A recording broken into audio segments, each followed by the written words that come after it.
Joining us to talk about the market today, Barry Bannister joins the conversation, Stifel's head of institutional equity strategy. Still with us is Lindsey, chief investment strategist at Ally Invest. Though first to you, Mike, on what was actually a pretty broad rally if you look at the sector performance, led by technology, but only energy closed lower. Yeah, broad by sector. I do think most everything was up, although below the surface, it was not as unanimous as the mega cap growth and tech stocks, and the defensive was what have it. So when we have this new low or near low in the cycle for Treasury yields today, the market doesn't take that as we should be negative on stocks. It's deciding which stocks to actually buy.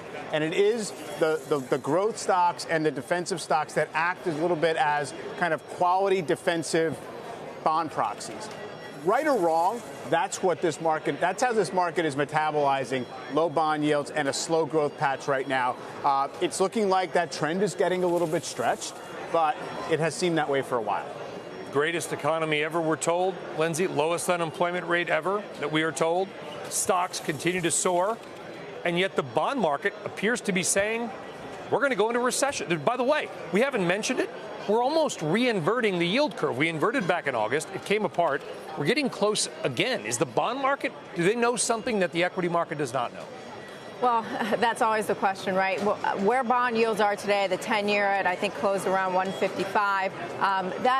It is questionable because, like I stated earlier, at the beginning of the year, we started with the 10-year above 1.8%, and we haven't been able to get back to that level. Of course, there's things around the world, negative interest rates and other economies that certainly play a role into that and lead investors into the U.S. Treasury, which will help hold down those interest rates. But I do think it's something to worry about. I think it's an indication that volatility could continue to come in the equity markets, especially as the equity markets trade at these premiums at 19.2 times on a forward PE basis. The coronavirus, as it works its way through the economic data, I think it's going to be important to watch how that plays out, because if the economic data in China comes in significantly worse than the lowered numbers that people are expecting, or even data here in the U.S. comes in significantly worse than what we're expecting from this slowdown that we all think we're very comfortable with, there could be some volatility in the market. And I think that in the near term, the volatility, it'll be contained volatility because